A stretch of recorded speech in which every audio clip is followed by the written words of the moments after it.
ये मामला सामान्य प्रशासन विभाग का है, जो मंत्रालय माननीय मुख्यमंत्री श्री नीतीश कुमार जी के हाथ में आता है।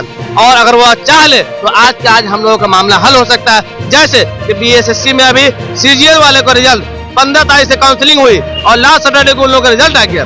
आप चाह लेते तो 2 महीने के अंदर बीपीएससी में एग्जाम दिलवा कर 1,20,000 शिक्षक भर्ती कर देते हैं। नमस्कार, मैं अभिषेक और आप देखना शुरू कर चुके हैं इनसाइड प्रेस। देखिए, मैं अभी जदयू कार्यालय के बाहर खड़ा हूं और यहाँ पे देखिए कुछ लोग हैं जो कि जदयू कार्यालय के बाहर खड़े हैं। आइए हम जानने की कोशिश करेंगे कि आखिरकार ये लोग जदयू कार्यालय के बाहर क्यों खड़े हैं, क्या कुछ हो गया, क्यों आप लोग? हम लोग सहायक उर्दू अनुवादक के कैंडिडेट हैं। हम लोगों ने 2019 में फॉर्म भरा था, एग्जाम दिया पीटी का और मेंस का एग्जाम दे करके। तकरीबन 1.5 साल पहले बीएसएससी के ऑफिस में हम लोगों ने काउंसलिंग भी करवाई। तकरीबन 1370 बच्चे थे और आज तक हम लोग बेरोजगार हैं। सहायक उर्दू, जैसे ही नाम उर्दू का आता है पता नहीं क्यों अफसरान के कान खड़े हो जाते हैं। मैं खुल के ये बात कहूंगा कि नीतीश कुमार की सरकार के जो आला अधिकारी है, ये उनकी काहली और सुस्ती का नतीजा है कि आज हम सब बेरोजगार हैं। सहायक उर्दू अनुवादक वाले दर दर की ठोकर खा रहे हैं। पिछले 22 सितंबर को जब मैं उप मुख्यमंत्री श्री तेजस्वी यादव जी से मुलाकात किया था तो उन्होंने हम सबों को आश्वासन दिया था और भरपूर तरीके से कहा था आप लोगों का काम बहुत जल्द हो जाएगा। लेकिन यह आश्वासन आखिर कब तक?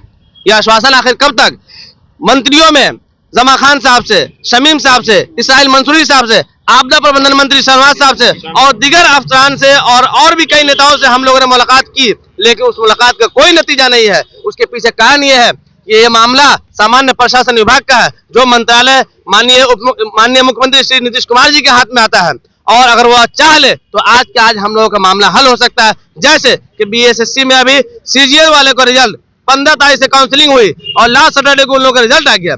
आप चाह लेते तो 2 महीने के अंदर बीपीएससी में एग्जाम दिलवा कर 1,20,000 शिक्षक भर्ती कर देते हैं, लेकिन आप नहीं चाह रहे हैं। इसी वजह से उर्दू अनुवादकों को, सहायक उर्दू अनुवादक की भर्ती 4 साल में मुकम्मल नहीं हो पाई है। तो आप लोग जदयू कार्यालय के बाहर क्या कर रहे हैं? यहाँ इसलिए खड़े हुए हैं क्योंकि आज के दिन मंगलवार को अल्पसंख्यक के मंत्री जमा खान साहब का जनता दरबार लगता है। वो लोगों की फरियाद सुनते हैं और हम लोग भी फरियादी है। हम लोग भी फरियाद सुनाने के लिए आज यहाँ भीड़ लगाए हुए हैं। बहुत सारे साथी हमारे अभी उर्दू निदेशालय भी गए हैं, वहां से सही जानकारी लेकर के आएंगे और मंत्री जी से हम लोग अपनी बात को रखेंगे कि वो हमारी बातों को आगे तक पहुंचाए, क्योंकि हमारे पास कोई दूसरा जरिया नहीं है। एक मीडिया, दूसरा मंत्री, अगर ये दोनों मिल जाए तो हम लोगों का काम बिल्कुल ऐसे ही पूरा हो जाएगा। जी सर, हम लोग सहायक उर्दू अनुवादक के सफल कैंडिडेट हैं और हम लोग 2019 में ये वैकेंसी आई थी बीएसएससी के जरिया, जिसमें हम लोगों ने पीटी का एग्ज़ाम दिया, मेंस का एग्ज़ाम दिया और सफल होकर के हम लोगों ने काउंसलिंग भी करवा लिया। और काउंसलिंग कराए हुए 1.5 साल का टाइम बीत गया है। अभी तक हम लोगों की फाइनल मेरिट लिस्ट जारी नहीं हो सकी है और हम लोगों को नियुक्ति पत्र नहीं दिया गया।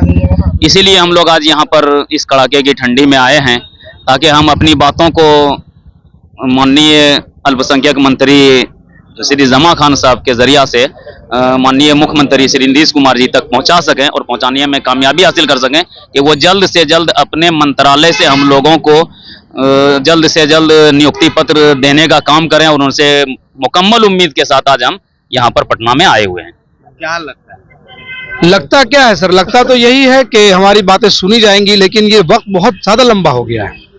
अब सोच लीजिए कि काउंसलिंग कराए हुए 1.5 साल के करीब होने जा रहा है, अभी तक हम लोगों का मेरिट लिस्ट नहीं निकला है, जबकि इसके बीच में इसी सरकार में कई एग्जाम हुए और कई रिजल्टें आ गई और कई लोग नौकरी में लग चुके हैं।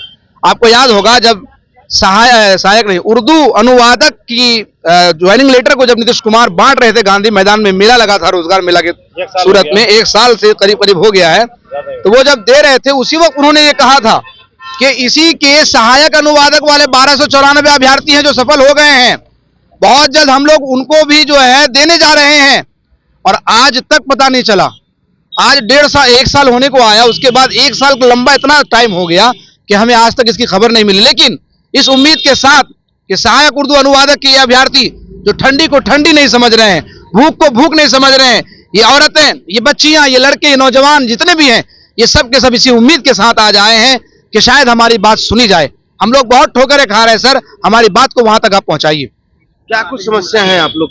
जदयू कार्यालय के बाहर खड़ा है? हम लोग 2019 में सहायक उर्दू अनुवादक का फॉर्म भरे थे और उसके बाद हम लोगों का पीटी का एग्जाम हुआ, फिर मेंस का एग्जाम क्वालिफाई किए, सारा क्वालिफिकेशन हम लोग का मतलब सब कर लिए और रिजल्ट जब आ गया फिर काउंसलिंग भी हुआ हम लोग का 1.5 साल पहले। और जब काउंसलिंग भी हो गया उसके बाद अब क्या मसला एकदम समझ लीजिए कि आयोग जो है वो ध्यान ही नहीं दे रही है हमारा। और नीतीश सरकार से हम सभी यही गुजारिश करेंगे कि हम सबको जल्दी से जल्दी ज्वाइनिंग लेटर दें, हम सभी को रोजगार दें ताकि हम भी उनका शुक्रिया अदा कर सकें। क्या लगता है नीतीश कुमार?